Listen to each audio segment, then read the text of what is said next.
Good morning all of you. क्या हाल है बच्चे? कैसी चल रही है आप सबकी पढ़ाई? बेटा आज की क्लास में हम लोग अपनी केस स्टडी या न्यूमेरिकल की जो बुक है उसके न्यूमेरिकल्स पढ़ रहे थे हम लोग, जिसके अंदर हम पार्ट 4 के अंदर सारे पास्ट ईयर के न्यूमेरिकल्स करते हैं। उसके अंदर आज हम लोग न्यूमेरिकल नंबर 29 से लेके 39 करेंगे, प्लस अगर इनसे रिलेटेड कोई न्यूमेरिकल होगा तो उसको भी हम लोग इन्हीं के साथ कवर अप करेंगे। राइट बच्चे? तो विदाउट वेस्टेज ऑफ टाइम हम लोग स्टार्ट करते हैं अपना आज का पहला question, that is numerical number 29।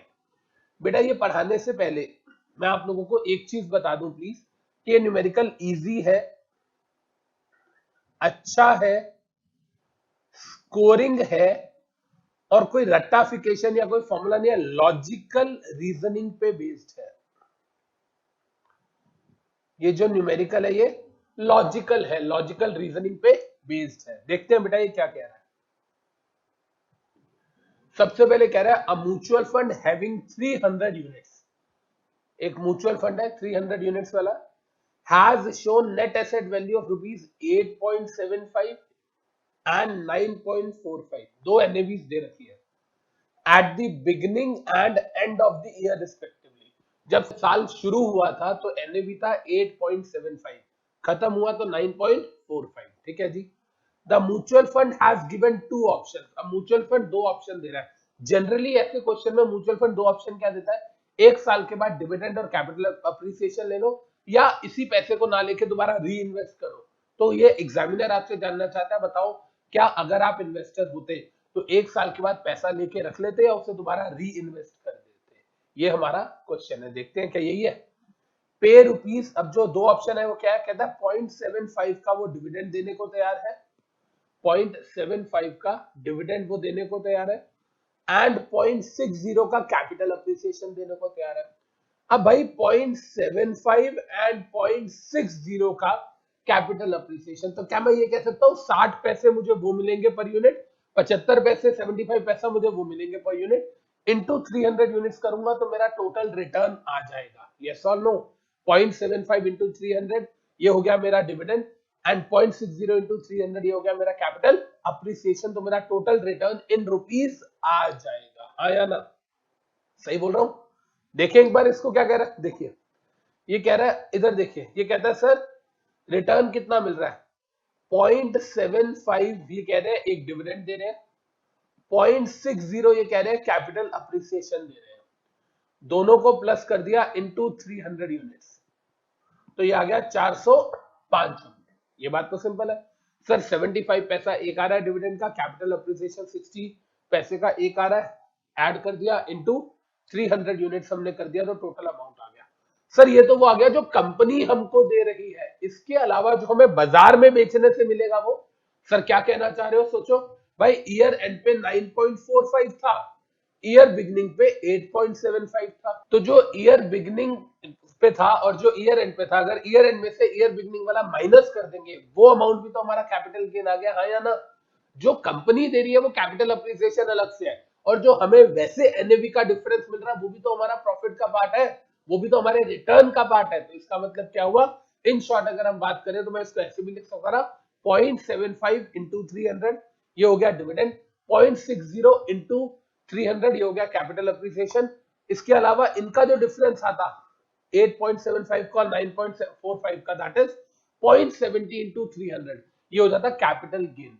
तो तीन तरीके के बेनिफिट्स मुझे मिल रहे हैं, कैपिटल गेन जो एनएवी के डिफरेंस से आ रहा है, कैपिटल अप्रिसिएशन जो कंपनी मुझे दे रही है, डिविडेंड जो कंपनी मुझे दे रही है। तो म्यूचुअल फंड मुझे दो तरीके के बेनिफिट दे रहा है, तीसरा बेनिफिट मुझे डिफरेंस इन एनएवी से आ रहा है, तो टोटल अमाउंट मेरे पास कितना आ गया, 615 रुपए आ गया। एज सिंपल एज दैट, बहुत बेसिक कैलकुलेशन है। लेकिन अब कहता है option number 2, these distributions are to be reinvested, company कहती है कि आप इसे री इन्वेस्ट करना चाहते हो, क्या ये वाला पैसा ना लेके दोबारा हमें ही देना चाहते हो, और अगर दोगे तो अब हम किस एनएवी पे तुमको नए यूनिट्स देंगे? ना तो हम ईयर एंड वाले पे देंगे 9.45 पे, ना हम ईयर बिगनिंग पे देंगे 8.75 पे, हम तुमको एक एवरेज एनएवी दे रहे हैं 8.65 पर यूनिट। हालांकि ये कैसे एवरेज निकाली हमें कोई मतलब नहीं है, एवरेज तो इन दोनों का बीच का होना चाहिए। ठीक है, वो कह रहे हैं कि अगर आप ये वाला पैसा नहीं लेते हो तो आप इसको री इन्वेस्ट कर सकते हो, नई यूनिट्स ले सकते हो, एक यूनिट हम आपको 8.65 रुपीज की देंगे। अब आप सोचो 615 रुपए है, अगर ये 615 रुपए, सुनिएगा इधर ध्यान से जो मैं कहना चाह रहा हूं बेटा, इट्स वेरी वेरी इंपॉर्टेंट, सुनिए। ये जो 615 रुपए है, क्या ये सारे के सारे री इन्वेस्ट होंगे? नहीं सर, 615 रुपए तो री इन्वेस्ट नहीं होंगे, री इन्वेस्ट होगा ये 405 रुपए, क्योंकि ये तो कैपिटल गेन तब है जब आप यूनिट्स को सेल कर रहे हो। आप सेल तो कर नहीं रहे हो बाजार में। अगर आप इन यूनिट्स को सेल ना करो, ये वाला पॉइंट बेटा समझिए ध्यान से, ये वाला जो डिफरेंस आ रहा है एंडिंग वाला और क्लोजिंग एनएवी वाला, इसका जो डिफरेंस आ रहा है, ये तभी तो आपको एनकैश करोगे जब आप यूनिट्स को सेल करोगे। तो अगर आप यूनिट्स को सेल नहीं कर रहे तो ये 210 रुपए तो आप कमाओगे नहीं। कमाई आपकी कितनी हो गई? अगर आपने री इन्वेस्ट करना कंपनी में तो सर वो 405 रुपए जो ऊपर वाले थे, तो वो 405 रुपए अगर आप दोबारा से री इन्वेस्ट करते हो, समझ आ रहा है मैं क्या बोल रहा हूं? दोबारा से समझ लो जो मैं कह रहा हूं। सर कंपनी ने क्या करा, रिटर्न दिया 0.75 का, कैपिटल अप्रिसिएशन दिया 0.60 का, 300 यूनिट्स में 405 रुपए आ गए। अब कहता है कि अगर मैं इनको बेच देता हूं तो मुझे टोटल बेनिफिट कितना होगा? वो वाला तो मिलेगा ही मिलेगा जो कंपनी से मिल रहा है, इसके अलावा जो क्लोजिंग और ओपनिंग एनएवी का जो डिफरेंस है वो भी मुझे प्रॉफिट की फॉर्म में मिलेगा। तो मेरा टोटल प्रॉफिट या रिटर्न आ गया 615 रुपए। लेकिन कहता है अगर आप उसे दोबारा री इन्वेस्ट करना चाहते हो तो कहता है सर ये कैपिटल गेन वाला तो फिर मैं करूंगा नहीं, क्योंकि मैं यूनिट्स को सेल तो नहीं कर रहा, मैं तो उल्टा म्यूचुअल फंड में और यूनिट्स खरीद रहा हूं। तो कहता है सर वो जो 405 रुपए आए थे, वो जो 405 रुपीज आए थे, अगर मैं उस 405 रुपीज को दोबारा से री इन्वेस्ट कर लूं तो कंपनी मुझे नई यूनिट्स कितने में दे रही है? 8.65 पे दे रही है। तो सर वो 8.65 पे जो कंपनी मुझे यूनिट्स दे रही है, 405 रुपए में कितनी यूनिट्स आएंगी? मैं पर यूनिट से डिवाइड कर लेता हूं। 405 रुपए का रिटर्न मुझे कंपनी दे रही थी, वो कैसे आया था? 0.75 into 300 plus 0.60 into 300, return into units, capital appreciation into units, 405 रुपए आए थे। वो 210 हम क्यों नहीं जोड़ रहे, मैं बार बार बता रहा हूं, क्योंकि वो कैपिटल गेन है वो तब मिलता है जब हम अपनी यूनिट्स को सेल कर देते हैं। हम तो सेल नहीं कर रहे, हम तो कंपनी में और इन्वेस्ट कर रहे हैं। तो इसका मतलब ये वाला 210 रुपए हमें अभी नहीं मिले, हमें कंपनी से कितना बेनिफिट मिला? 405 रुपए। अगर हम उसको दोबारा से री इन्वेस्ट कर दे, 405 रुपए डिवाइडेड बाय 8.65 की एक यूनिट है, तो हमें और कितनी नई यूनिट्स कंपनी से मिल जाएंगी बेटा? 46.8208, 46.8208 यूनिट्स हमको और कंपनी से मिल जाएंगी। राइट बच्चे? तो टोटल यूनिट्स हमारे पास कितनी हो जाएंगी? सर 300 यूनिट्स पहले थी, 46.8208 हमारे पास और हो जाएंगी, टोटल होगी 346.8208। हम इसको 347 भी कह सकते थे, लेकिन म्यूचुअल फंड की जो दुनिया है, म्यूचुअल फंड की जो टर्मिनोलॉजीज है, उसमें हम हमेशा नेक्स्ट 4 डिजिट्स तक लिखते हैं डेसिमल के बाद, इस वजह से हमने लिखा। अदरवाइज मैं चाहता तो मैं इसको 347 भी कर सकता था। अब कहता है सर टोटल यूनिट्स हमारे पास इतनी हो गई, बिल्कुल जी। अब कहता है सर ये बताइए आपको इसमें कितना प्रॉफिट होगा? कहता है सर क्लोजिंग वैल्यू की अगर हम बात करें, if we talk about closing value, it's 346.8208, 346.8208। ये हमारे हो गए नंबर ऑफ यूनिट्स। कैसे आ गए नंबर ऑफ यूनिट्स? पुराने वाले प्लस नए वाले मिला लिए, पुराने वाले और नए वाले यूनिट्स को ऐड कर लिया। इधर देखिए सर ये आ गए हमारे नंबर ऑफ यूनिट्स, ये आ गया हमारा क्लोजिंग वैल्यू 9.45 था सर। ये अच्छा, ये तो हो गया क्लोजिंग वैल्यू अगर हमने री इन्वेस्ट किया होता। क्लियर है ये बात? हमें क्लोजिंग वैल्यू में से ओपनिंग वैल्यू माइनस कर देंगे तो हमारा प्रॉफिट का अमाउंट आएगा। बिल्कुल सही है। अब सुनिए ध्यान से, सर ओपनिंग वैल्यू या इन्वेस्टमेंट वैल्यू कुछ भी कह सकता हूं मैं। उस टाइम पर जब हमने ओपनिंग किया था तो क्या हमने 346 यूनिट्स लिए थे या 300? सर 46 तो हमने बाद में री इन्वेस्ट किए, हमने तो 300 यूनिट्स लिए थे। किस प्राइस पे लिए थे? 8.75 पे लिए थे। तो क्या मैं ये कह सकता हूं कि ये हमारी इन्वेस्टमेंट की प्रेजेंट वैल्यू हो गई और ये हमारी इन्वेस्टमेंट वैल्यू हो गई जिस ओरिजिनल वैल्यू पे हमने इन्वेस्ट किया था। तो अगर हम इसको माइनस कर देंगे, जो डिफरेंस आ रहा है that is the amount of return, और अमाउंट ऑफ रिटर्न कितना आ रहा है? 652। तो कहने का मतलब क्या हुआ? अगर हम कंपनी की बात नहीं मानते, मतलब हम कंपनी में री इन्वेस्ट नहीं करते, हम अपना डिविडेंड रिसीव कर लेते हैं, हम अपना कैपिटल अप्रिसिएशन रिसीव कर लेते हैं, हम अपने कैपिटल गेन को एनकैश कर देते हैं सेल करके, तो हमें 615 रुपए का प्रॉफिट मिल रहा था। लेकिन अगर हम उसी को री इन्वेस्ट करते हैं, री इन्वेस्ट कितना होगा? 615 रुपए या 405 रुपए? सर 405 रुपए। जो डिफरेंस आ रहा था ईयर एंडिंग और ईयर बिगनिंग वाला, वो तो तब आएगा जब हम उसे सेल करेंगे। अभी हमने सेल तो नहीं किया। तो कहने का मतलब क्या हुआ? अगर हम उसे री इन्वेस्ट करेंगे तो री इन्वेस्टमेंट में याद रखेगा बच्चे यही वाली गलती करते हैं। बच्चे री इन्वेस्टमेंट में 615 रुपए री इन्वेस्ट कर देते हैं, 615 नहीं, वो जो कंपनी से मिल रहा है वो री इन्वेस्ट होगा, और वो कितना है 405। तो 405 डिवाइडेड बाय पर यूनिट का प्राइस जो कंपनी हमें दे रही है, जिस पे पर यूनिट हमें मिल रही है, डिवाइडेड कर दिया तो total number of new units आ गई। तो न्यू यूनिट्स आ गई, पुरानी और नई को मिला के क्लोजिंग वैल्यू जो है वो पुरानी और नई की निकलेगी, इन्वेस्टमेंट वैल्यू तो पुरानी वाली निकलेगी, क्योंकि 46 तो ईयर एंडिंग पे था ही नहीं हमारे पास। तो कहता है उस केस में जो भी हमारा आंसर आएगा हमने दोनों को कंपेयर कर लिया। आई होप हम लोगों को समझ आ गया कि इस केस में ऑप्शन नंबर 2 इज प्रेफरेबल। उसमें 615 रुपए मिल रहे हैं आपको, इसमें 652 रुपीज आपको मिल रहे हैं। समझ आती है बात? क्लियर है बच्चे? As simple as that. एक बार दोबारा से रिवाइज करा दूं। कंपनी क्या कह रही है, हमसे 0.75 का डिविडेंड ले लो। कंपनी क्या कह रही है, हमसे 0.60 का आप कैपिटल गेन ले लो। कितनी यूनिट्स है मेरे पास, 300 यूनिट्स है। तो सर अगर dividend plus capital gain into 300 units करा, 405 रुपए आ गए। अगर मैं इसको सेल करता हूं तो मुझे प्रॉफिट भी मिलेगा कैपिटल गेन वाला, सिंपल सी बात है। लेकिन अगर मैं कैपिटल गेन और उन दोनों को ज्वाइन कर दूंगा, 615 रुपए आ रहे हैं। लेकिन कहता है अगर मैं इसको ना सेल करूं और कंपनी में ही री इन्वेस्ट करता, वो डिविडेंड और कैपिटल अप्रिसिएशन जो कंपनी दे रही थी 405 रुपए, अगर मैं उसे री इन्वेस्ट करता तो कंपनी 8.67 पे मेरे को नई यूनिट्स देती। नई यूनिट्स और कितनी आ जाती, 46। तो मेरी यूनिट्स ईयर बिगिनिंग पे थी 300, ईयर एंडिंग पे हो जाती 346। तो 346 यूनिट्स जो हो गई इंटू क्लोजिंग का प्राइस, मतलब क्लोजिंग यूनिट्स इंटू क्लोजिंग का प्राइस, फिर उसमें से माइनस कर देंगे ओपनिंग यूनिट्स इंटू ओपनिंग का प्राइस। तो सर ये क्लोजिंग यूनिट्स क्लोजिंग का प्राइस, ओपनिंग यूनिट्स ओपनिंग का प्राइस, और सर इसका जो डिफरेंस आ गया वो आ गया हमारा प्रॉफिट। तो इसके हिसाब से पता चलता है कि हम लोगों को सेकेंड वाला ऑप्शन इन्वेस्टमेंट वाला लेना चाहिए। राइट बच्चे? क्लियर है जी सबको? आई होप लॉजिक के साथ समझ आ गया, इसमें रट्टा मारने वाली कोई चीज नहीं है। एक बार हम लोग इसको कर ले, फिर हम लोग न्यूमेरिकल नंबर 25 भी करेंगे जो इसी से मिलता जुलता है। तो प्लीज इसको नोट डाउन कर लीजिए।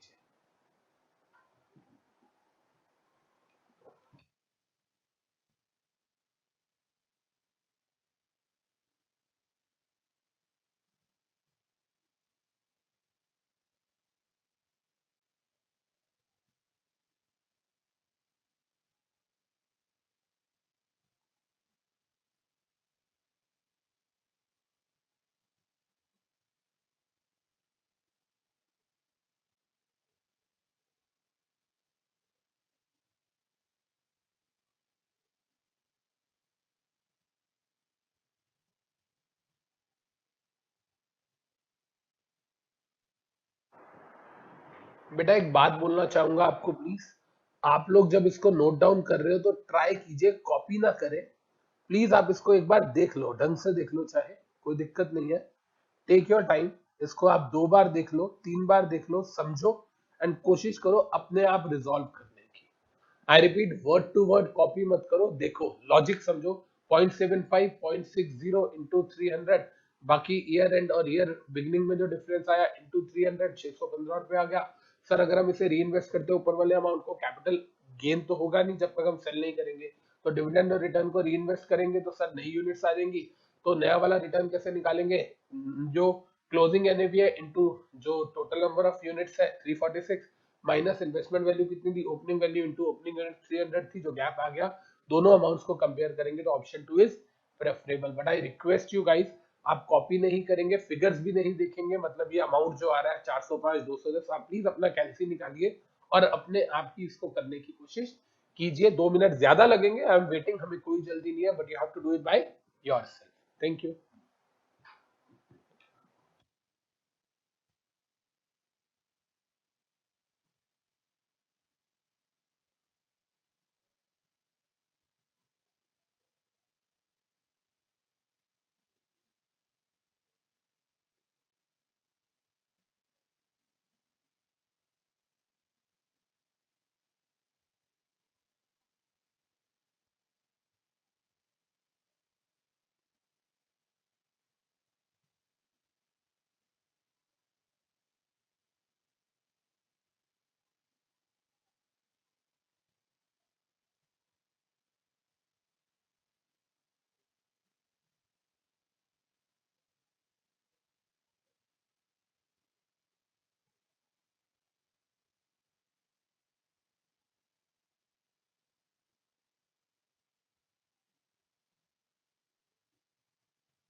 तो आई होप बच्चे हम लोगों को यहाँ तक कहानी समझ आ गई।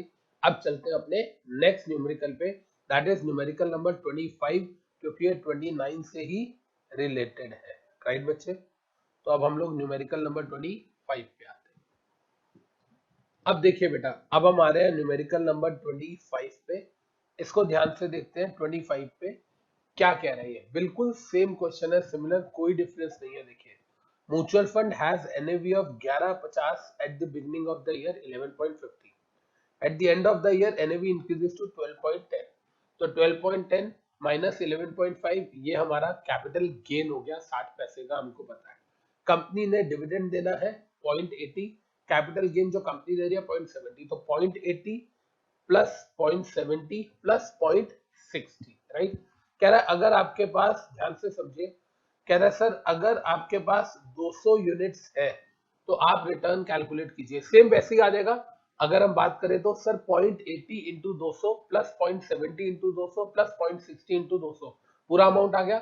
लेकिन जब री इन्वेस्टमेंट की बात आएगी तो री इन्वेस्टमेंट 11.80 पे हो रहा है, तो सर इस पे जब री इन्वेस्टमेंट की बात आएगी तो वो जो 60 पैसा वाला अमाउंट है जो कैपिटल गेन हमको सेल करने से मिलेगा, हम उसे री इन्वेस्ट नहीं करेंगे, क्योंकि वो तो सेल वाला है। सेम आ गया ना भाई, 405 रुपए को करेंगे हम, ना कि 615 रुपए को। वही वाली सेम चीज यहाँ पर आ गई।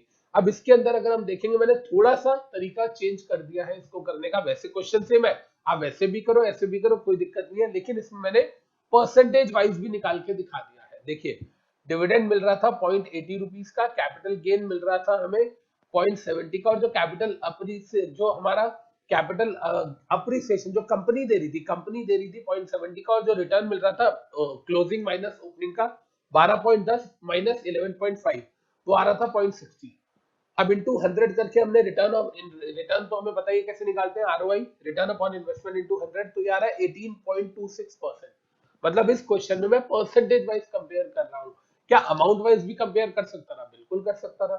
सिंपल होता ना, 0.80 इंटू 200, 0.70 इंटू 200, 0.60 इंटू 200, जब हम करते तो हमारे पास टोटल अमाउंट आ जाता। वो टोटल अमाउंट शायद तकरीबन 420 रुपए के आसपास आता।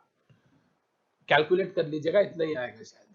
अब देखिए बेटा ध्यान से, यहाँ पर मैं क्या कह रहा हूँ, यहाँ पर मैं कह रहा हूँ कि अगर ये सेकंड ऑप्शन की बात करें, री इन्वेस्ट करते, तो देखिए री इन्वेस्टमेंट में क्या कर रहा है, डिविडेंड वाला 0.80 इंटू 200, कैपिटल गेन वाला 0.70 इंटू 200, वो 0.60 नहीं लिया ना, क्योंकि सर वो तो तब आएगा जब आप यूनिट्स को सेल करोगे। मैं बार बार कह रहा हूँ, पहले ऑप्शन में 3 रिटर्न आ रहे हैं, जो कंपनी 2 दे रही है, और जो तीसरा क्लोजिंग माइनस ओपनिंग का आ रहा है। लेकिन जब हम री इन्वेस्ट करेंगे तो क्लोजिंग माइनस ओपनिंग वाला नहीं लेते, क्योंकि वो तो तब मिलेगा जब हम चीज को सेल करेंगे। हम सेल की तो बात ही नहीं कर रहे, दोबारा री इन्वेस्टमेंट की बात कर रहे हैं।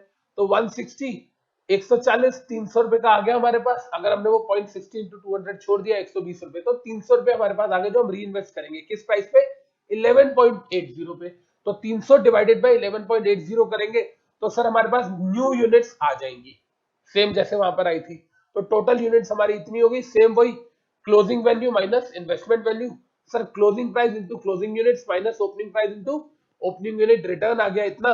इसको परसेंटेज वाइज कैलकुलेट करेंगे तो 18.59, ऊपर कितना आ रहा था, 18.26, क्योंकि सर ऊपर का अमाउंट कितना था, सर ऊपर का अमाउंट था ये वाला 0.80 इंटू 200, 160 रुपए, 0.70 इंटू 200, 140 रुपए, 0.60 इंटू 200, सर 120 रुपए, टोटल आ रहा था 420 रुपए इन रुपीस, नीचे आ रहा है इन रुपीस 427, इन परसेंटेज आ रहा था 18.26, नीचे आ रहा है 18.59। तो इसका मतलब दोनों ही क्वेश्चंस में आंसर हमारा सेम आ रहा है कि हमें दोबारा री इन्वेस्ट करना चाहिए। बस पिछले न्यूमेरिकल में मैंने आपको क्या किया, सिर्फ अमाउंट से कंपेयर करा दिया। यहाँ पर मैंने क्या किया, अमाउंट के साथ साथ आपको परसेंटेज इन रिटर्न भी कंपैरेटिव एनालिसिस के अंदर दिखा दिया। राइट बच्चे, तो सर आपने यहाँ पर परसेंटेज दिखाया और अमाउंट दोनों दिखाया, वहां सर खाली परसेंटेज दिखाया था।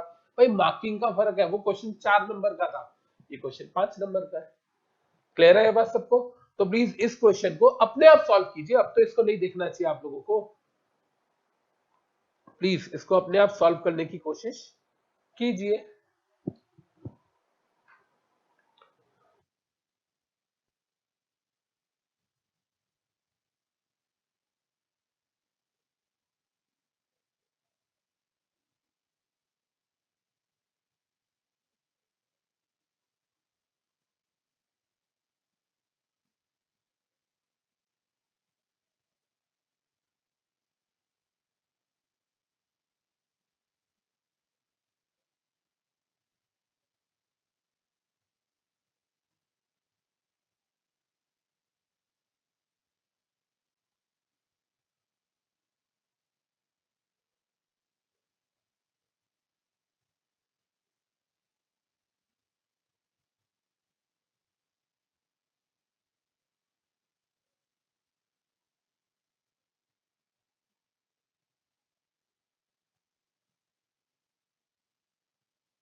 तो बच्चे यहाँ पर हम लोगों ने अपना न्यूमेरिकल नंबर 29 एंड 25 कर लिया, जो कि बिल्कुल ही सिमिलर है। अब हम लोग चलते हैं अपनी नेक्स्ट न्यूमेरिकल की तरफ, दैट इज न्यूमेरिकल नंबर 30।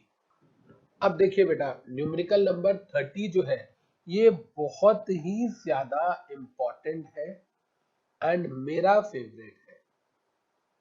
देखो, कुछ न्यूमेरिकल्स ऐसे होते हैं जो एक बार आपने सॉल्व कर लिए, एग्जाम टाइम पे आपको उन्हें रिवाइज करने की जरूरत नहीं है।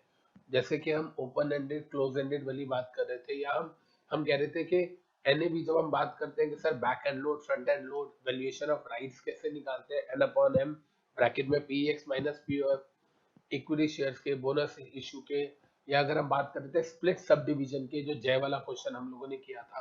कहने का मतलब है कुछ क्वेश्चन ऐसे हैं जो बहुत इजी होते हैं, जिनको आप एग्जाम टाइम पे नहीं भी रिवाइज करोगे कोई दिक्कत नहीं है, लेकिन कुछ क्वेश्चन ऐसे होते हैं जिनको आपको एग्जाम टाइम पे एक बार देख के जाना जरूरी होता है। ये उनमें से एक क्वेश्चन है, इसलिए इसको मैं यहाँ पर स्टार मार्क कर रहा हूँ।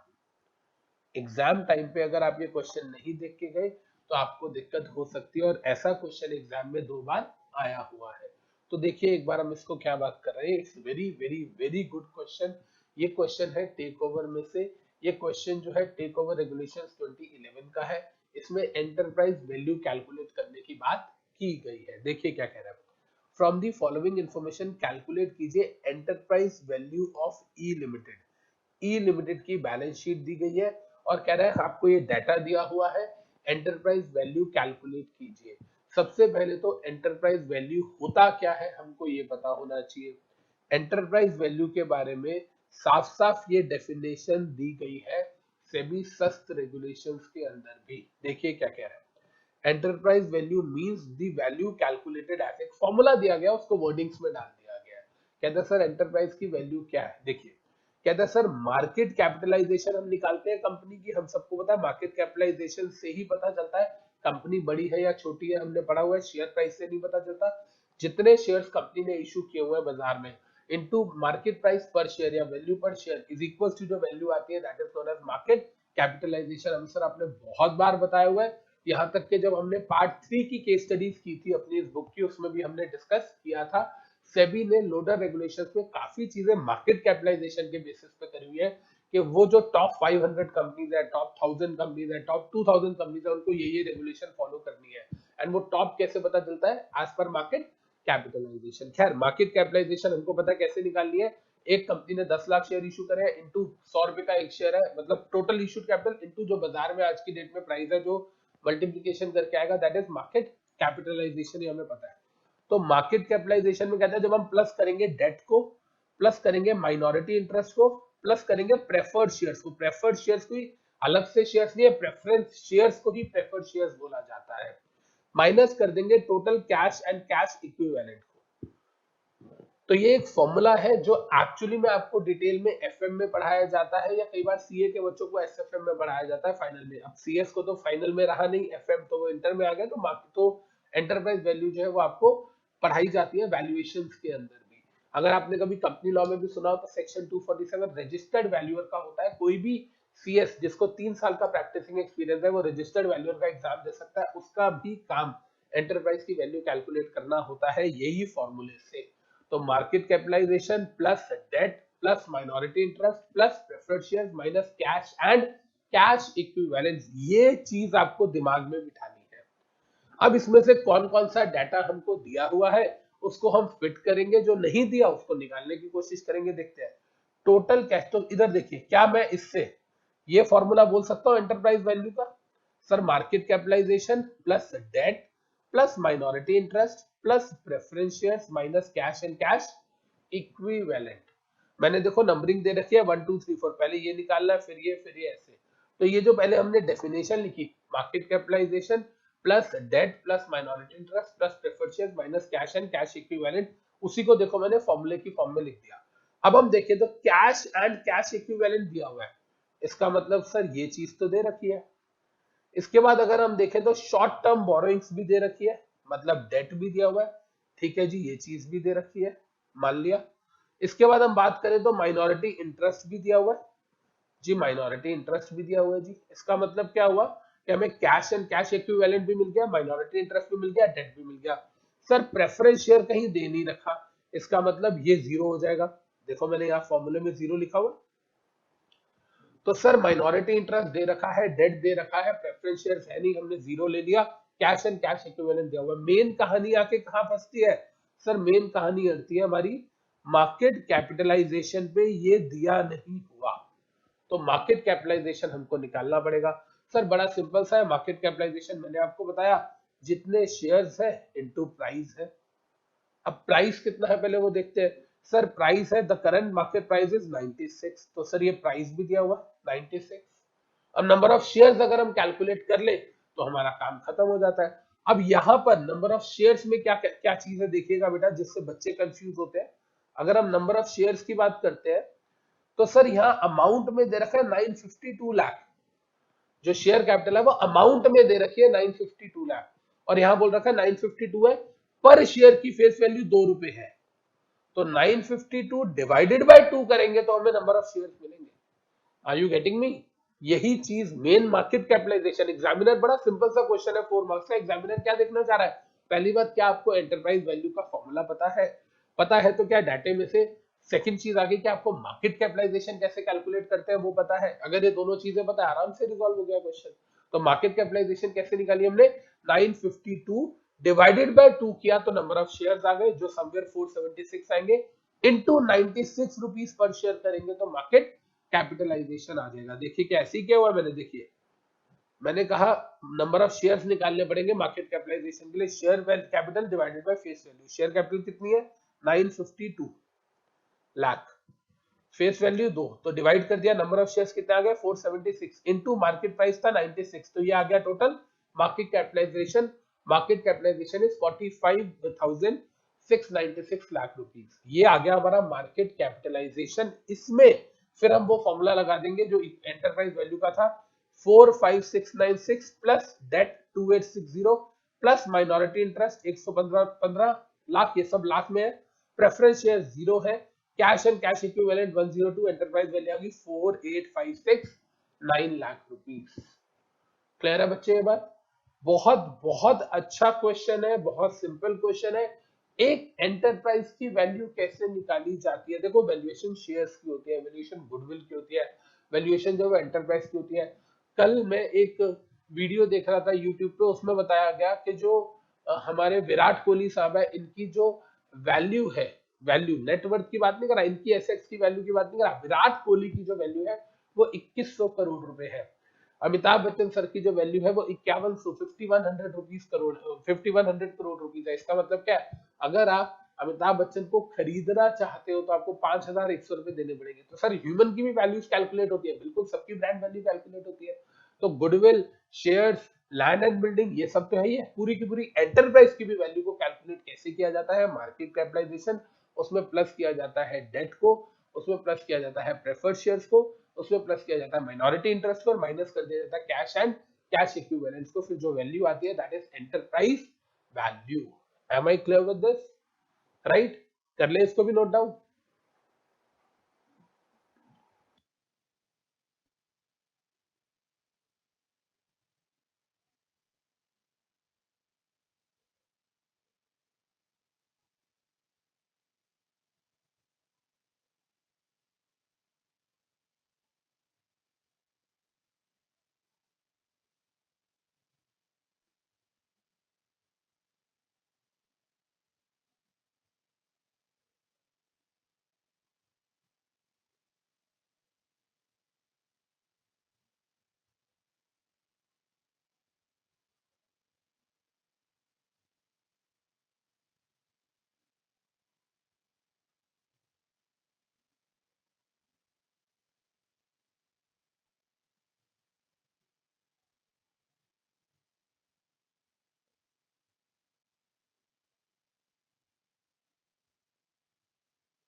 तो बेटा यहाँ पर हम लोगों ने आज अभी तक जो 3 न्यूमेरिकल किए हैं, किए 3 है लेकिन काइंड्स 2 ही है।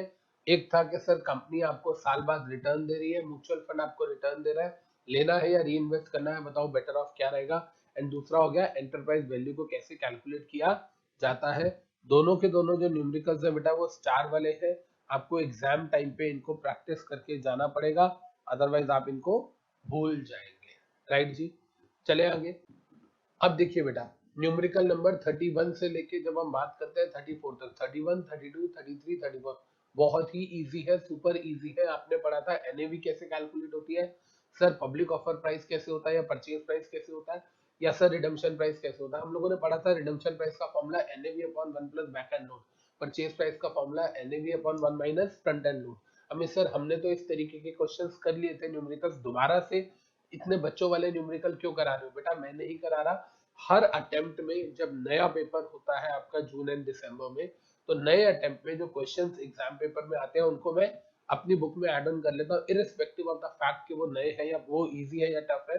लॉजिक सिर्फ ये होता है बच्चे कि कोई भी एग्जाम का क्वेश्चन आपके हाथ से बिना प्रैक्टिस किए ना निकल जाए, सिर्फ ये इंटेंशन होती है। अगर हम न्यूमेरिकल 31 से लेके 34 तक देखेंगे बहुत आसान है। देखिए हम सबको पता है redemption price, NAV, back end load, ये तीन में से दो चीजें दी होंगी, तीसरी निकालनी पड़ेगी। ऐसी purchase price, NAV, front end load, उन तीन में से दो चीजें दी होंगी, एक निकालनी पड़ेगी। देखिए the unit of ever grow equity fund is redeemed eight 15, redemption price दिया हुआ है, एग्जिट लोड 2.25%, ये भी दिया हुआ 2.25%, कैलकुलेट करो एनएवी। अब तो हो जाना चाहिए यार ये क्वेश्चन, इससे सिंपल क्वेश्चन। अगर बच्चा कोई इसको भी चीटिंग करके सॉल्व करेगा तो फिर तो उसका भगवान ही मालिक है यार।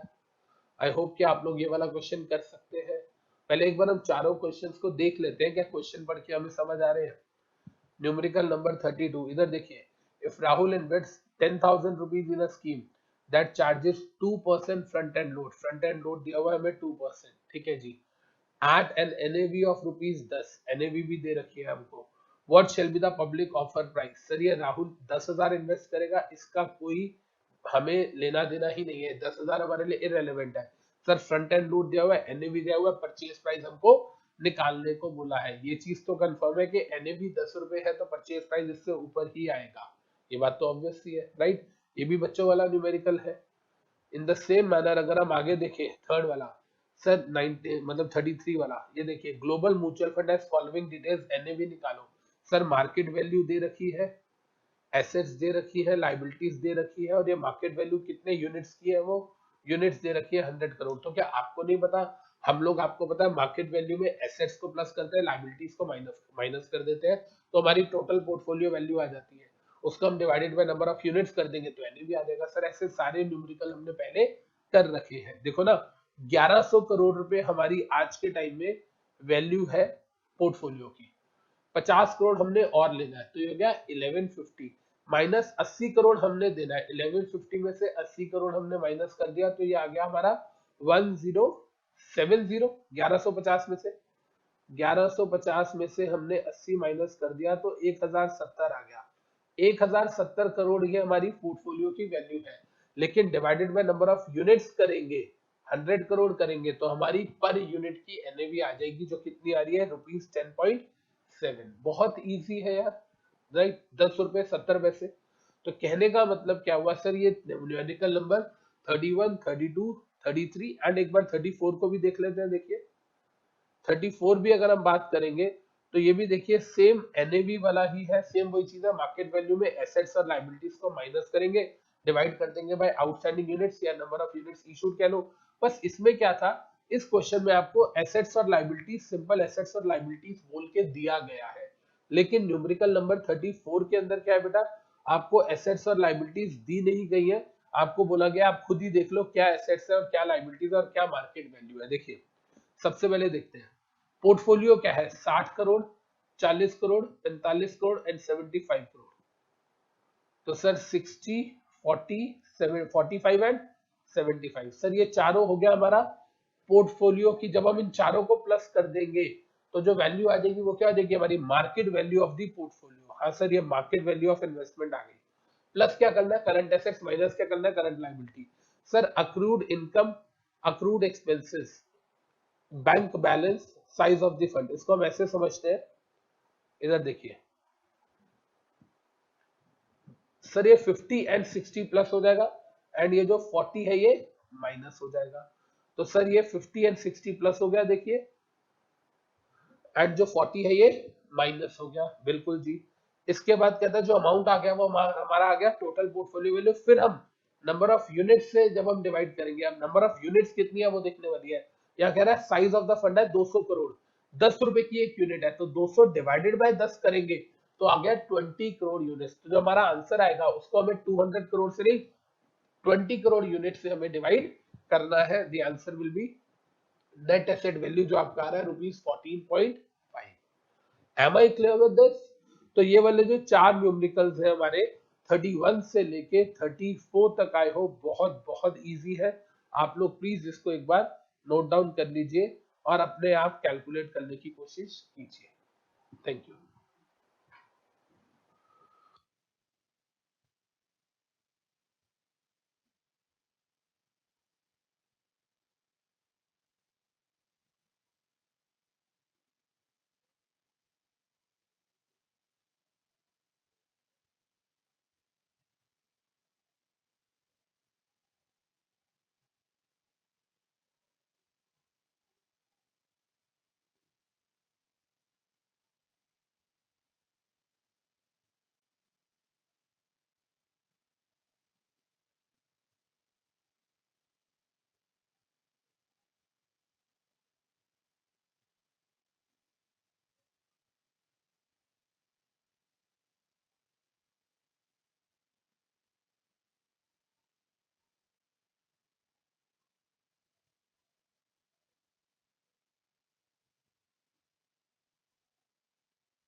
तो आई होप बच्चे हम लोगों को यहाँ पर अपने न्यूमेरिकल नंबर 31 से लेके 34 जो है, जो बहुत बेसिक न्यूमेरिकल थे वो हमें समझ आ गए हैं। अब हम चलते हैं आगे। अब देखिए बेटा, अब हम बात कर रहे हैं अपने नेक्स्ट न्यूमेरिकल की, जो कि न्यूमेरिकल नंबर 35 से लेके 38 तक जाएगा। 35, 36, 37, 38, ये चारों के चारों न्यूमेरिकल जो है बेटा, ये रिटर्न के बेसिस पे है। इसमें सब में हमें रिटर्न कैलकुलेट करना है। जैसे जैसे हम 35 से 36, 36 से 37, 37 से 38 जाएंगे, वैसे वैसे एक स्टेप हायर होता जाएगा। वैसे अगर आप लोगों ने एफएम की प्रैक्टिस करी हो तो इससे ज्यादा आसान क्वेश्चन कोई है नहीं। अगर फाइनेंशियल मैनेजमेंट को बच्चे ने पढ़ा हो तो ये सारे क्वेश्चन बच्चे के लिए लड्डू है।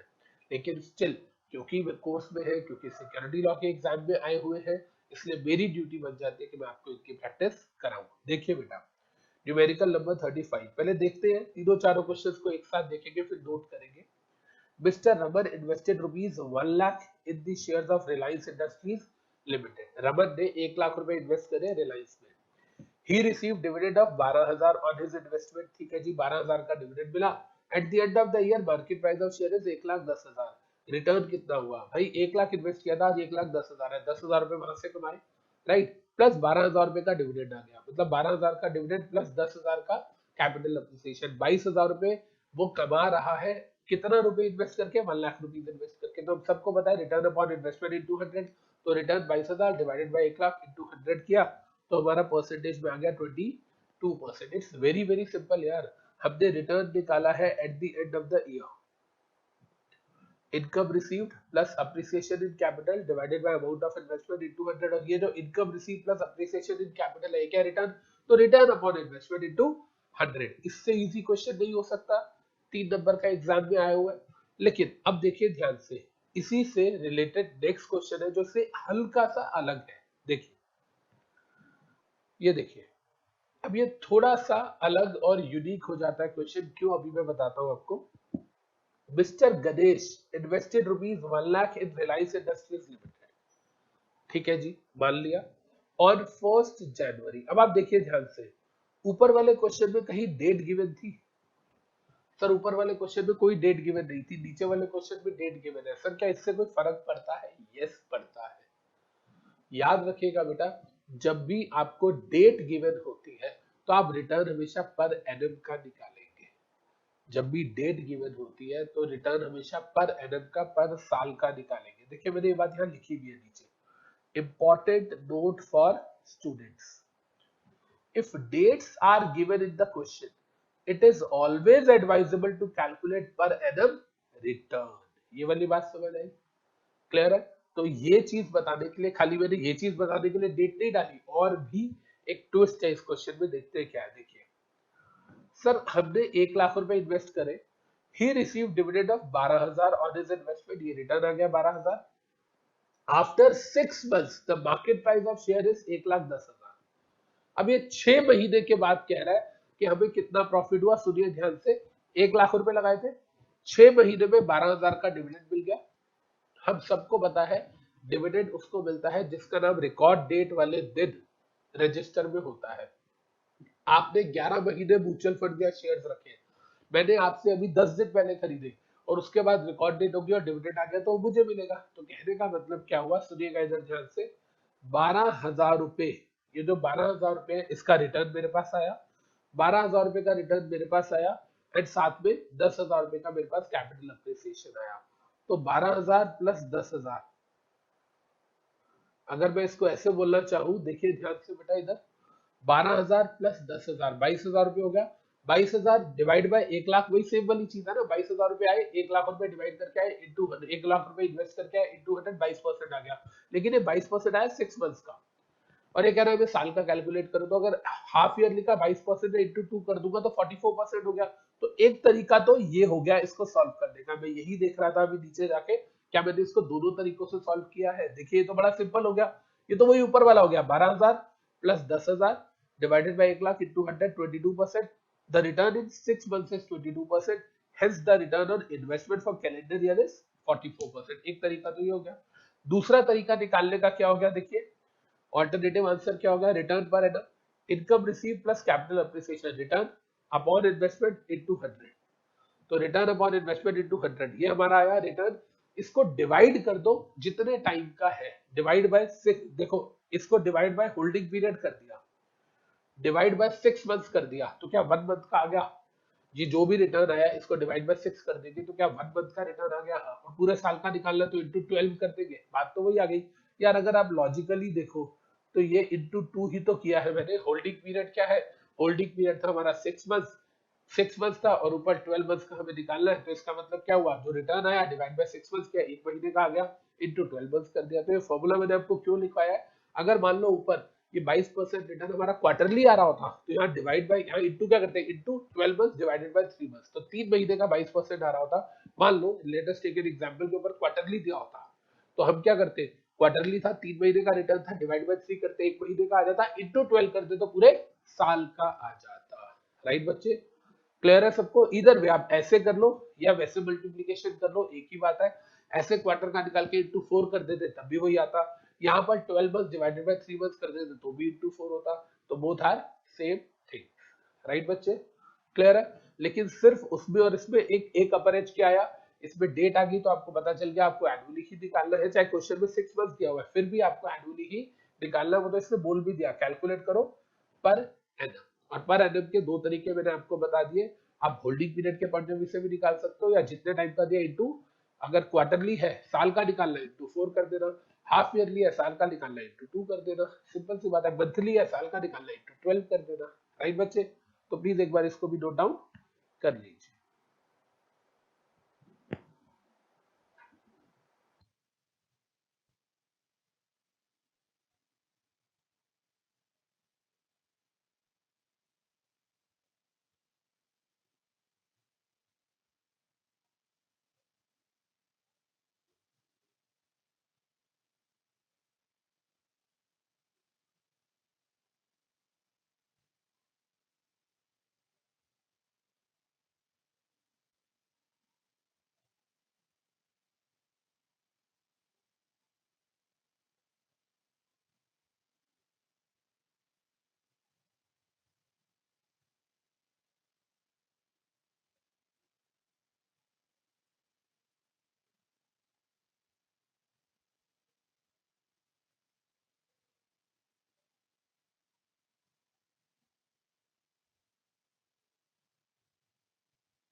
तो बेटा यहाँ पर हम लोगों ने अपने दो न्यूमेरिकल्स कर लिए रिलेटेड टू रिटर्न 35 एंड 36। अब हम अगले दो न्यूमेरिकल्स की तरफ मूव ऑन करते हैं।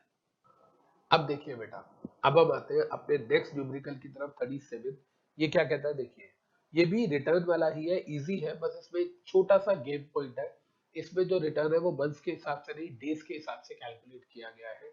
एक चीज याद रखिएगा बेटा, जैसे हमें अगर 6 मंथ्स का रिटर्न दिया, हमें पर एनम का निकालना है, तो हमने क्या किया, डिवाइडेड बाय 6 मंथ्स किया, एक महीने का आ गया इंटू 12 मंथ्स कर दिया। 3 महीने का दिया था तो divided by holding period 3 months किया, एक मंथ का आ गया इंटू 12 कर दिया। अगर डेज में दिया हो, अगर डेज में दिया हो तो सर हमें मान लो 30 डेज का दिया है, 7 डेज का दिया, मान लो 30 डेज का दिया और हमें साल का निकालना है, तो हम इंटू 365 डेज नहीं करेंगे, 360 करेंगे, क्योंकि मंथली दिया हुआ है 30 डेज का, एंड 30 डेज का आ रहा है इंटू 12। 30 डेज मतलब एक तरीके से 12 मंथ इंटू 12 करेंगे ना। अगर 30 इंटू 12 हम करते हैं तो देखो 360 आता है। तो मेरे कहने का मतलब क्या है, अगर डेज में आपको कैलकुलेशन दी है रिटर्न की, तो इंटू 365 नहीं 360 कीजिएगा। 365 सिर्फ ट्रेजरी बिल्स में करते हैं, डी बिल्स के अंदर। ट्रेजरी बिल में हम 365 करते हैं, उनके अलावा हर जगह पे हम क्या करते हैं, 360 डेज करते हैं। ट्रेजरी बिल में क्यों 365 या 364 करते हैं, बिकॉज वो टाइम पीरियड ही उसका उतना दिया होता है, राइट। देखिए बेटा ये क्या कह रहा है, miss Divya invested 1 10 100 1000 lakh 10 lakh rupees 10 lakh in the equity shares of Atmaram Builders Limited। ठीक है जी, 10 लाख रुपए लगाए।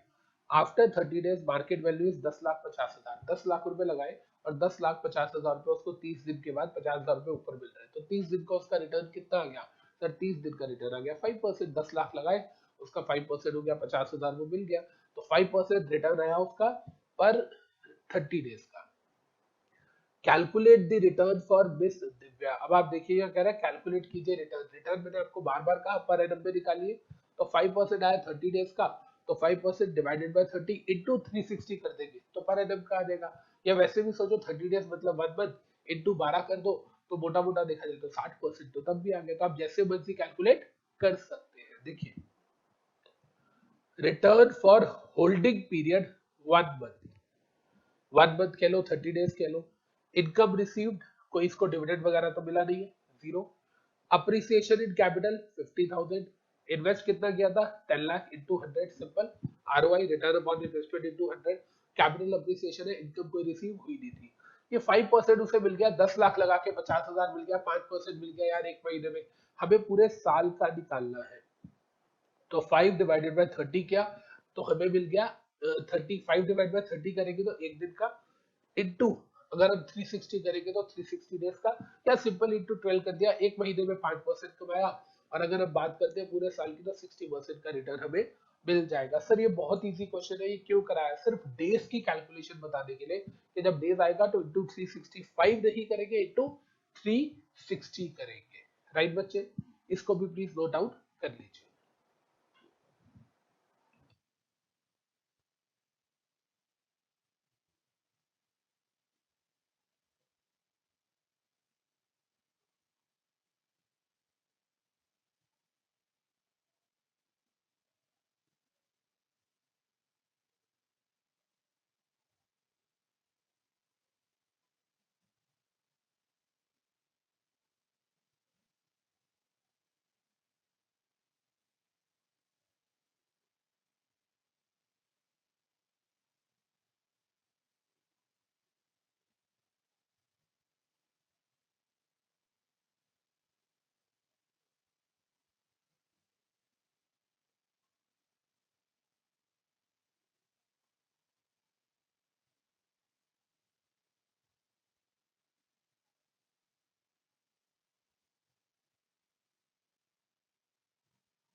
तो देखिए बेटा, अब हम बात करते हैं अपने न्यूमेरिकल नंबर 38 की, जिसके लिए हम लोगों ने ये 35, 36, 37 के बेसिक रिटर्न्स वाले न्यूमेरिकल्स किए हैं। मैं दोबारा से एक बार तीनों को बता देता हूँ ताकि अगले क्वेश्चन में हमें दिक्कत ना आए। अगला क्वेश्चन आप खुद सॉल्व करके दिखाएंगे 38 वाला, जो थोड़ा सा लेंथी और प्रॉपर क्वेश्चन है जो एग्जाम में आता है। इसमें हमें क्लियर हो गया सर, पहले में हमने रिटर्न निकाला, सर दूसरे में हम लोगों ने मंथली दे रखा था या हाफ ईयरली दे रखा था, ईयरली निकाला, सर तीसरे में मंथली या डेज में दे रखा था इनटू 360 डेज, क्या right. Now this is the main question, ये जो हमारे एग्जाम में आता है और इसके अंदर हम लोगों को रिटर्न कैलकुलेट करना है। अब देखिए बेटा, अब हम बात कर रहे हैं अपने न्यूमेरिकल नंबर 38 की। जो मैं 38 आपको कह रहा हूँ कि यही सबसे ज्यादा इंपॉर्टेंट है, जिसके लिए मैंने आपको 35, 36, 37 का बेस बनाया है। बहुत आसान, लेकिन सिर्फ इसमें प्रेजेंटेशन आपको आनी चाहिए। अगर आपको प्रेजेंटेशन नहीं आती है तो मार्क्स पक्का कटेंगे। देखिए बेटा, ये क्या कह रहा है, miss Nisha has invested in the following mutual fund. The details are as follows. Simple सी बात है, दिशा नाम की लड़की है, उसने अलग अलग म्यूचुअल फंड में पैसा इन्वेस्ट किया है। सर उसने HDFC में 10,000 रुपए इन्वेस्ट किए, बिरला सन लाइफ में 50,000 रुपए इन्वेस्ट किए, कोटक में 20,000 रुपए इन्वेस्ट किए, HSBC म्यूचुअल फंड में 1 लाख रुपए इन्वेस्ट किए। तो अलग अलग म्यूचुअल फंड में उसने अलग अलग, हिंदी में बोलूं जैसे न्यूज में दिखाते हैं, अलग अलग राशि उन्होंने इन्वेस्ट करी, अलग अलग अमाउंट उन्होंने इन्वेस्ट किया। सर ये जो HDFC में उसने 10,000 रुपए लगाए, उसे 1,000 रुपए का डिविडेंड मिला। सर बिरला सन लाइफ में 50,000 रुपए लगा के 500 का डिविडेंड मिला। सर कोटक महिंद्रा में 20,000 लगाए थे, 500 का डिविडेंड मिला। सर HSBC में 1 लाख लगाए थे, 5,000 का डिविडेंड मिला। ठीक है जी, लेकिन ये पैसे लगाए कब थे? सर HDFC में लगाए थे इन्होंने 1 जनवरी को, बिरला सन लाइफ में लगाए थे 1 अक्टूबर को, कोटक में लगाए थे 1 अप्रैल को, एंड HSBC में लगाए थे 1 जून को। अलग अलग डेट पे अलग अलग म्यूचुअल फंड्स में अलग अलग अमाउंट इन्होंने इन्वेस्ट किया। अब कहते हैं सर मार्केट वैल्यू है एज ऑन 31 मार्च, जो 10,000 की इन्वेस्टमेंट थी वो 11 हो गई है, जो 50,000 वाली थी वो 52 हो गई है, 20,000 वाली 25 हो गई है, और 1 लाख वाली 1,12,000 हो गई है। लेकिन इसका मतलब क्या है कि चारों का रिटर्न दिया हुआ है, चारों में कैपिटल अप्रिसिएशन दिया हुआ है। हम सबको पता है return dividend plus capital appreciation total return हो गया डिवाइडेड बाय इन्वेस्टमेंट इनटू 100। ये तो आ गया रिटर्न आपके होल्डिंग पीरियड का। लेकिन हमें क्या करना पड़ेगा, सबका होल्डिंग पीरियड देखिए अलग है। ये कह रहा है 31 मार्च को कैलकुलेट करना है हमको। तो ये HDFC वाला 1 जनवरी को लिया था, तो जैन फेब मार्च, मतलब यहाँ 3 महीने का रिटर्न है। जबकि बिरला सन लाइफ पे अक्टूबर में किया था इन्वेस्ट, अक्टूबर नवंबर दिसंबर जनवरी फरवरी मार्च, ये 6 महीने का रिटर्न है। यहाँ पे अप्रैल में किया था इन्वेस्ट, पूरे साल में इतना मिला है। यहाँ जून में किया था इन्वेस्ट, जून से अगर हम मार्च देखेंगे तो अप्रैल में छोड़ देंगे, 10 महीने हो गए। तो कहने का मतलब क्या है, अलग अलग टाइम पीरियड पे इन्वेस्ट किया है। अगर हम अमाउंट को कंपेयर करें तो हमको लगता है कि यहाँ इससे 1,000 रुपए का डिविडेंड मिला है। देखिए अगर हम अमाउंट को कंपेयर करेंगे, यहाँ लगता है इसको 1,000 रुपए का डिविडेंड मिला है, यार यहाँ इसको 5,000 का डिविडेंड मिला है। पर ये भी तो देखेंगे 1,000 रुपए का मिला है, 10,000 लगा के, वो भी 3 महीने में। यहाँ पर अगर हम देखें, सर 5,000 का डिविडेंड मिला, 1 लाख रुपए लगा के, वो भी 10 महीने में, या जून में इन्वेस्टमेंट करी थी या जनवरी में। तो मतलब हमें एब्सोल्यूट रिटर्न नहीं देखना, हमें रिलेटिव रिटर्न देखना है। मतलब हमें सबका पर एनम रिटर्न निकालना पड़ेगा और फिर देखना पड़ेगा बेस्ट रिटर्न किसने दिया। अगर मैं सिंपल बोलना चाहूँ, एक की कैलकुलेशन आपको समझाना चाहूँ, देखिए आप एक की कैलकुलेशन अगर मैं आपको समझाना चाहूँ तो देखिएगा इधर, सर 10,000 रुपए इसने इन्वेस्ट किए थे, ये 10,000 रुपए इन्वेस्ट किए थे इसने जनवरी में, और सर डिविडेंड की इनकम आई 1,000 रुपए, 1,000 रुपए इसको डिविडेंड का मिला। एंड 3 महीने के बाद वो 10,000 वाली इन्वेस्टमेंट 11,000 की होगी, तो 1,000 रुपए का कैपिटल अप्रिसिएशन हो गया, तो 2,000 रुपए का इसको बेनिफिट हुआ। 2,000 रुपए का बेनिफिट हुआ 10,000 रुपए लगा के, 10,000 रुपए इसने लगाए और इसको 2,000 रुपए का मुनाफा हो गया। और वो कितना परसेंट हो गया, 10,000 लगा के 2,000 का, सर 20% का प्रॉफिट हो गया। 20% का जो रिटर्न मिला वो कितने टाइम पे मिला, सर वो जनवरी से लेके मार्च तक, सर जैन फेब मार्च 3 महीने में 20% मिला। अगर पूरे साल का निकालते हम, 20% एक क्वार्टर में मिला 3 महीने में, तो 20% डिवाइडेड बाय 3 इंटू अगर मैं 12 कर दूं तो पूरे साल का कितना आ जाएगा, सर 80% रिटर्न। देखिए सही बोल रहा हूं मैं, जो मैंने समझाया क्या वो एकदम सही बोला कि सर 1000 रुपए का उसको डिविडेंड मिला, 1000 रुपीज उसकी कैपिटल अप्रिसिएशन होगी, 2000 रुपए का उसको बेनिफिट होगा, 10,000 लगा के 20% का बेनिफिट, वो भी 3 महीने में। तो 3 महीने में 20% कमाए तो साल में 80% हो गए। इसको प्रेजेंट कैसे किया हमने, देखिए मैंने आपको कहा था प्रेजेंटेशन के ही आपके मार्क्स है। देखिए total investment 10,000, dividend income 10,000, market value 11,000, return कितना आ गया, 1000 रुपए डिविडेंड का, 1000 रुपए कैपिटल अप्रिसिएशन का, 2000 रुपीज का रिटर्न आया। मतलब ये 11,000 में से हमने ये 10,000 माइनस कर दिए। तो 1000 रुपए कैपिटल अप्रिसिएशन, 1000 रुपए डिविडेंड, 2000 रुपए का रिटर्न आया। कितने टाइम में आया, 3 महीने में। तो 2000 डिवाइडेड बाय 10,000 इंटू 100, 20% आ गया, इंटू तो ये वही वही आ गया upon holding period into 12 months, तो अपॉन 3 मंथ, 3 महीने का था ये। तो अपॉन 3 इंटू 12 कर दो, या सीधा 20 इंटू 4 कर दो, 80%। राइट बच्चे, क्लियर है। तो इस तरीके का क्वेश्चन हमें आता है। एक और बिरला सन लाइफ वाला भी देख लेते हैं कैलकुलेट करके। देखिए 6 महीने में मुनाफा हुआ है, अक्टूबर में लिया था, अक्टूबर नवंबर दिसंबर जैन फेब मार्च, तो 6 महीने का है, ये तो समझ आ गया। और 12 महीने का हम निकाल रहे हैं कंपैरेटिव एनालिसिस करने के लिए, तो डिवाइडेड बाय 6 इंटू 12 करेंगे। ये तो क्लियर है, डिवाइडेड बाय 6 इंटू 12 करेंगे इसमें। ऐसे ही इसमें बात कर ले, अप्रैल है तो डिवाइडेड बाय 12 इंटू 12 करेंगे, तो पूरे साल का ही है, खत्म हो गई बात। और यहाँ जून से है, अप्रैल में नहीं है, तो डिवाइडेड बाय 10 इंटू 12 करेंगे। सर ये बात भी समझ आ गई, इंटू 100% हम लगाते हैं। अब यहाँ एक बार फटाफट से इसको देख लेते हैं, बिरला सन लाइफ को। बाकी दोनों आप पूरा कैलकुलेट तो आप ही करोगे इसको, मैं फिर बोलूंगा इस क्वेश्चन को चीट नहीं करेंगे आप लोग अपने आप करेंगे। बस प्रेजेंटेशन एक बार जरूर देख लीजिएगा किस तरीके से कर दिए। देखिए इस क्वेश्चन को फटाफट समझे तो, सर 6 महीने में उसको 500 रुपए का डिविडेंड मिला है, बिल्कुल, और 2000 रुपए का कैपिटल अप्रिसिएशन मिला है 50 से 52। तो 2000 रुपए का कैपिटल अप्रिसिएशन, 500 रुपए का रिटर्न उसको मिला है, राइट। तो 2,500 रुपए उसने कमाया 50,000 रुपए लगा के। 50,000 रुपए कमा के उसने 2,500 रुपए कमाए, इसका मतलब कितना रिटर्न हो गया, 50,000 लगा के 2,500 रुपए कमाए, 2500 रुपीज, 500 रुपए डिविडेंड, 2,000 रुपए कैपिटल अप्रिसिएशन। तो सर उसे 5% कमाया, 5% कमाया 6 महीने में, तो पूरे साल में कितना कमाएगा, 10%। तो कहा इसका 10% का रिटर्न आ रहा है, कहा इसका 80% का रिटर्न आ रहा है।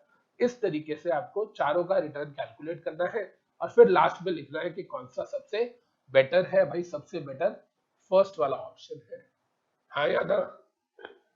तो बेटा सबसे बेटर ऑप्शन कौन सा है, फर्स्ट वाला ऑप्शन है, यस और नो, क्लियर है ये बात हमें। तो प्लीज इसको भी ढंग से नोट डाउन कर लीजिए, यही क्वेश्चन आपके एग्जाम में आएगा।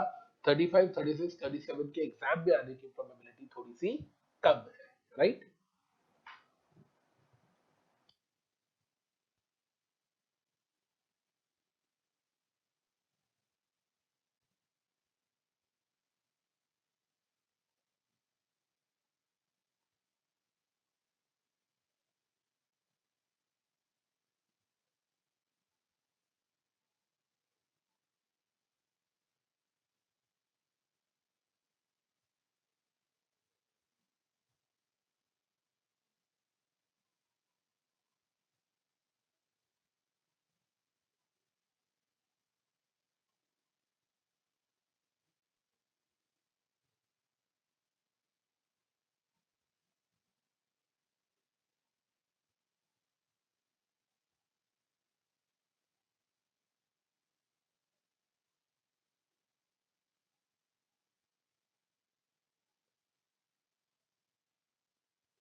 तो आई होप बच्चे हम लोगों को ये बात क्लियर हो गई, और लास्ट में हम लाइन लिख देंगे कि Nisha had received the maximum return of 80% by investing in HDFC mutual fund, return of 80% per annum by investing in HDFC mutual fund. तो आई होप हम लोगों को ये वाला न्यूमेरिकल अच्छी तरह समझ आ गया। This is the most important one among 35 to 38। Shall we proceed further? अब देखिए बेटा, अब हम आते हैं अपने लास्ट न्यूमेरिकल के अंदर। ये न्यूमेरिकल भी वेरी वेरी वेरी इंपॉर्टेंट मजेदार न्यूमेरिकल है बेटा। इट्स वेरी वेरी इंपॉर्टेंट, मैं इसको स्टार मार्क कर रहा हूँ। ये भी बहुत अलग तरीके का न्यूमेरिकल है, छोटा सा पॉइंट है, अगर आपने उसमें गलती खाई तो आपके मार्क्स गए। पेपर में आया हुआ है, 4 मार्क्स का है, बहुत इजी और बहुत समझदारी वाला क्वेश्चन है। देखिए क्या कह रहा है, Rajat purchases 8.4% government of India bonds. ये 8.4%, 10%, 12%, ये आप सबको पता है कि ये इंटरेस्ट रेट होता है पर एनम। तो रजत ने 8.4% पर एनम इंटरेस्ट वाले गवर्नमेंट के बॉन्ड्स खरीदे of face value of ₹20 lakh. जो उसने खरीदे हैं उनकी टोटल फेस वैल्यू 20 लाख रुपए है। उसने खरीदे हैं 102 रुपए 50 पैसे पे for every unit. For single unit of bond of government उसने 102 रुपए 50 पैसे दिए हैं, जबकि उसकी फेस वैल्यू 100 रुपए है। तो क्या मैं ये कह सकता हूं कि फेस वैल्यू 100 रुपए है, उसने किसी और से सेकेंडरी मार्केट से खरीदे 102.50 पे, तो उसने 2.5 रुपए पर यूनिट ज्यादा पे किया। उसने प्रीमियम कह लो या कुछ भी, 2.5 रुपए पर यूनिट उसने पे किया। इनटू कितनी यूनिट्स है, अगर हम उससे मल्टीप्लाई कर दे तो ये पता चल जाएगा उसने कितना फालतू पैसा दिया। देखिए पहले, सबसे पहले ₹20 लाख जो है सर, ये है हमारी फेस वैल्यू सारी यूनिट्स की। पर यूनिट फेस वैल्यू है 100, तो 20 लाख डिवाइडेड बाय 100 कर दे तो क्या 20,000 बॉन्ड्स है। इतना समझ आ गया क्या बेटा? जो नंबर ऑफ बॉन्ड्स है वो हमें क्लियर हो गए। हाँ सर, 20 लाख रुपए के बॉन्ड्स की फेस वैल्यू है, पर बॉन्ड की वैल्यू 100 रुपए है, तो 20 लाख डिवाइडेड बाय 100 किया तो 20,000 बॉन्ड्स है। ये 20,000 बॉन्ड्स उसने खरीदे 2.5 रुपए। वैसे 20,000 बॉन्ड इंटू 100 कितना होना चाहिए? 20 लाख। उसने 2.5 रुपए ज्यादा दिया है इन 20,000 बॉन्ड्स पे, तो 50,000 ज्यादा दिए। तो क्या मैं ये कह सकता हूँ कि उसने 20 लाख वाली चीज के लिए 20,50,000 रुपए दिए होंगे? As simple as that. Sir 100 rupees into 20,000 20 lakh है। 102.50 इंटू 20,000 करेंगे तो 20 लाख 50,000 आएगा। तो मैं ये कह सकता हूँ व्हाट इज द अमाउंट, इधर देखिए, what is the amount to be paid by Rajat. Sir amount to be paid by Rajat कितनी है? Sir amount to be paid by Rajat हो गई प्राइस पर bond 102.50 into number of bonds 20,000, total आ गया 20,50,000। Sir 50, और लॉजिक भी बिल्कुल सिंपल है। 20 लाख उसकी वैल्यू थी, उसने 2.5 रुपए पर बॉन्ड ज्यादा दिया इंटू 20,000 बॉन्ड्स, तो आ गया 50,000 उसने ज्यादा दिए। सिंपल। लेकिन कहानी यहाँ खत्म नहीं होती। इतनी सी चीज के एग्जामिनर आपको 4 मार्क्स नहीं देगा कभी भी। अब सुनिए, कहता है sir assuming that interest is payable on 13th May and 13th November. पहले तो आप 13th मई से 13th नवंबर कैलकुलेट कीजिए। क्या 6 महीने होते हैं? 13 मई से जून, जून से जुलाई, जुलाई से अगस्त, अगस्त से सितंबर, सितंबर से अक्टूबर, अक्टूबर से नवंबर, राइट। तो क्या मैं कह सकता हूँ हाफ ईयरली इंटरेस्ट मिल रहा है? बिल्कुल सर, हाफ ईयरली इंटरेस्ट मिल रहा है। पूरे साल का कितना है? 8.4%। पूरे साल का है 8.4%, जो हाफ ईयरली मिलता है, साल में 2 बार मिलता है। मतलब आपको साल में 2 बार 8.4% स्प्लिट होके मिलता है, ठीक है। अब यहाँ पर पॉइंट आता है कि रजत ने अगर किसी पक्के खिलाड़ी से, जो शेयर बाजार में पक्का खिलाड़ी है, जो शेयर बाजार में इन्वेस्ट करता है और जो थोड़ा समझदार है, उससे अगर रजत ने खरीदे हैं, तो वो जो बंदा सेलर है, क्या उसे नहीं पता कि मैं इसको 13 अक्टूबर को बेच रहा हूं, 1 महीना और रख लूं तो मुझे 6 महीने का ब्याज मिल जाएगा? बिल्कुल।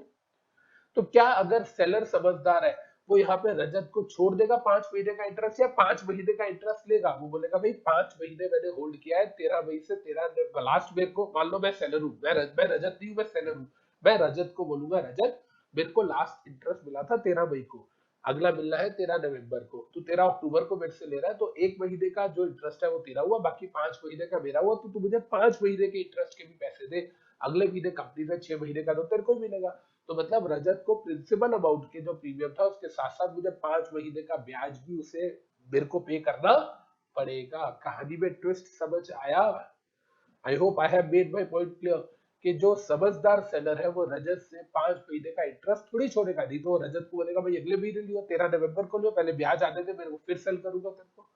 तो रजत कहता नहीं यार मुझे बॉन्ड्स दे दे, तू मेरे को यूके जाना घूमने के लिए, या यूके जाना 2 साल के लिए, तो मैं चाहता हूँ कि तू ब्याज की बात करे ना, अभी ले ले 5 महीने की, खत्म हो गई बात, जो 5 महीने की तेरी बनती है। तो देखिए 20 लाख फेस वैल्यू पे 8.4% का इंटरेस्ट है, और ये पर एनम है, तो डिवाइडेड बाय 12 कर दिया, तो ये आ गया पर मंथ इंटू 5 मंथ कर दिया जो उसको देना है, वही जितने number of month divided by holding period. तो ये 70,000 रुपए का इंटरेस्ट भी आ गया 13 मई से 13 अक्टूबर का। तो रजत को बॉन्ड्स का जो ₹2.5 पर बॉन्ड इंटू 20,000 बॉन्ड, 50,000 वो फालतू देना पड़ा, 70,000 रुपए का उसने इंटरेस्ट दिया मई से अक्टूबर का, तो टोटल अमाउंट रजत ने कितना पे किया, 21,20,000 रुपीज। राइट बच्चे, क्लियर है सबको? आई होप ये वाला पॉइंट आप लोगों को इंटरेस्टिंग लगा होगा, प्लीज इसको भी नोट डाउन कर लीजिए।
आई होप बच्चे आप लोगों को ये क्वेश्चन समझ आ गया है। देखो मैंने यहाँ वर्किंग नोट भी अपना बनाया हुआ है।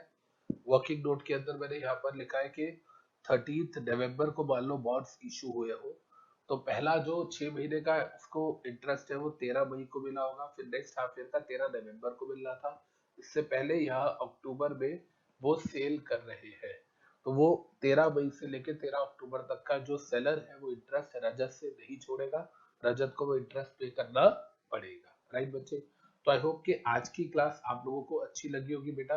और आज की क्लास में हम लोगों ने अपनी केस स्टडी नंबर 29 से लेके 39 तक, numericals not case study, numerical number 29 से लेके 39 तक कर लिया, और 29 से रिलेटेड एक 25 था वो भी हम लोगों ने कर लिया।